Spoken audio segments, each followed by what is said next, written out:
আর এই দেখুন এটা মাটি দিছে নি না মাটি না পাথর আপনারা নিজে কোন। এই দেখুন মাটি না পাথর, এদিকে শুকনা। এই দেখুন পাথরের কোনো বংশ নাই। আচ্ছা এই আমি এই অতটা মাটি লইছি, মাটির মধ্যে গোনার মধ্যে পাথর কতটা পাইব? একটা একটা পাথর উঠছে। আর তো রোববার সোমবার অপেক্ষা করবো, মঙ্গলবারে ওই জায়গার মধ্যে আমরা ধর্নাথ বইমু। আজকে আমার একটু হাসি পার, এটার লেগে হাসি পার যে সরকারি টাকাগুলারে কিভাবে অপচয় করা হয়। আজকে বাস্তব কিছু চিত্র আমি দেখাইবার চেষ্টা করবো। যে এগুলো ব্যাপার নিয়ে আমি মাতবার ইচ্ছা ছিল না, কিন্তু যেহেতু আজকে 3 দিন হইব এই ভিডিওটা, তখন মূল বিষয় তাই যে বিষয়টা হয়েছে গিয়ে বারৈগ্রাম রেলগেট, এই বাইগ্রাম রেলগেট অর্থাৎ দুর্লভছড়া লাইন, যেটা এই দুর্লভছড়া ট্রেনের লাইন।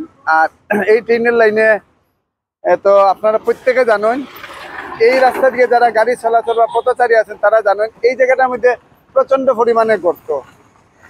আমি আগের ভিডিওতে কইছিলাম 24 ঘন্টার আগে কিরকম অবস্থা হইতো। 24 ঘন্টা বাদ দিন, ভিডিওটা বানানির মাত্র 3-4 ঘন্টা। কালকে তারা বিকাল 4টার সময় কিতা ফালাইয়া গেছে, ওই জিনিসটা আপনারা দেখাইবার লাগে। কখন কোন চান এই এলাকা ফিসের জায়গা বাঙ্গিয়া যার গিয়া, আর তারা এই জায়গাটার মধ্যে কিতা ফালাইয়া গেছে আপনারা নিজে সচক্ষে দেখুন। বারৈগ্রাম রেলগেটে যেটা দুর্ভোগ, তাকে এতদিন থেকে এত বড় গর্ত আছিল। আর আমি ওই যে লোড গাড়িগুলো যাইব আমি দেখাই পাচ্ছি যে এই দেখুন তারা কাজ করছে, তারপরেও গাড়ির লোড লিয়ে যাইতে হইলে গাড়িটা সরিয়া ওই সাইডের দিকে যায়। বুঝুন আগে কতটুকু স্বচ্ছতা আছে খাজো এবং খাজের গুণমান নিয়া আগে আমি এখন প্রশ্ন করবো। কিতার লাগে প্রশ্নটা করবো, এই দেখুন তারা পাথর বালাইছে নিনা মাটি বালাইছে নিনা কিতা। তখন আপনারা কইবা যে রাস্তার উপরে, আমরা অনেক সময় দেখছি রাস্তার উপরে পাথর বালাই, তো এইখানে দেখা যায় পাথর না, ডাস্ট কিছু আর ছোট ছোট চিপসের গুঁড়া ফালাইয়া দিয়া। মানে কেউ খেয়াল করে না। আচ্ছা কিন্তু অনেক বড় বড় লিডার হল যায়, নেতা হল যাওয়া করেন, কিন্তু কেউ এই রাস্তার ভাই খেয়াল করে না। এখানে প্রায় সময় ওরকম অবস্থা হয় আর কি, গাড়ি একটা গাড়ি উল্টিয়ে আপনার আটটা গাড়ি উঠে ভরে দিব, ওরকম অবস্থা হয়। তখন যে বর্তমানে যেটা কাজ হইছে, কাজের কথা কিতা কইবা? এখানে মাটি বালাইছে না পাথর বালাইছে? মাটি মাটি কিতা কইবা সরকারি কাজগুলারে? না না, এটা কাজ আমরা মানিয়ে নিয়েন না। আমরা যদি কাজ এখানে সম্পূর্ণ হয় না, সুন্দরভাবে হয় না, আমরা এখানে আন্দোলন মুদ্রণা তুলব। আর যিখন দেশত নেতা বেশি সেইখন দেশত ভ্রষ্টতা বেশি।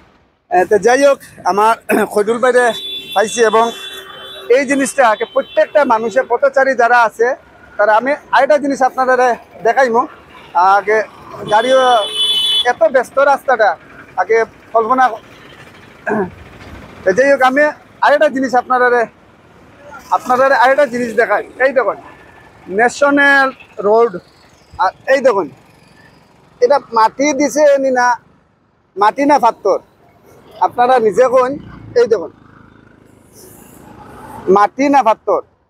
তখন এই যে ছোট ছোট পাথর, আর পাথর হইবে গোনার হইবে মানে 15-20টা, আর বাকি সব মাটি। এই দেখুন এদিকে শুকনা। এই দেখুন পাথরের কোনো বংশ নাই। আচ্ছা এই আমি এই অতটা মাটি লইছি, মাটির মধ্যে গোনার মধ্যে পাথর কতটা পাইব? একটা পাথর উঠছে আর 4-5টা। যাই হোক, যেটা বাস্তব যেটা আছে আমি তুললাম আর কি। এখন জনপ্রতিনিধি যারা আছেন তারা কিতা করবা কিতা না আমরা কইতাম পারি না। তবে একটা জিনিস সত্যি কথা কইয়ার, যদি এই কাজটা যদি বোল্ডার দিয়া যদি 2 সাইড আজকের দিনের ভিতরে যদি আজকে তো রোববার সোমবার অপেক্ষা করবো, মঙ্গলবারে ওই জায়গার মধ্যে আমরা ধর্নাথ বইমু। কইদুলে কইছে ঠিক আছে, তার কথাটা সাধুবাদ জানাই। আর কেউ অনেক মানুষ বইব, তবে আমি তো এই জায়গার মধ্যে আমি কালকে মেমোরেন্ডাম একটা দিব, দিয়া কালকে পরশু দিন এই জায়গাটার মধ্যে ধর্নাথ বইমু। যতক্ষণ পর্যন্ত এই জায়গার কাজ হয়েছে না, যে কাজটা করছে, যে কন্ট্রাক্টরে কাজ করছে তারে কিতা শাস্তি দিতে, এটা জনপ্রতিনিধি বা বিভাগীয় কর্তৃপক্ষরা জানেন। আর কিছু বেশি কিছু কইয়া না, বাস্তব যেটা আছে এটা আমরা তুলে ধরার চেষ্টা করি। সবাই সুস্থ থাকুন, ভালো থাকুন, এটাই কামনা।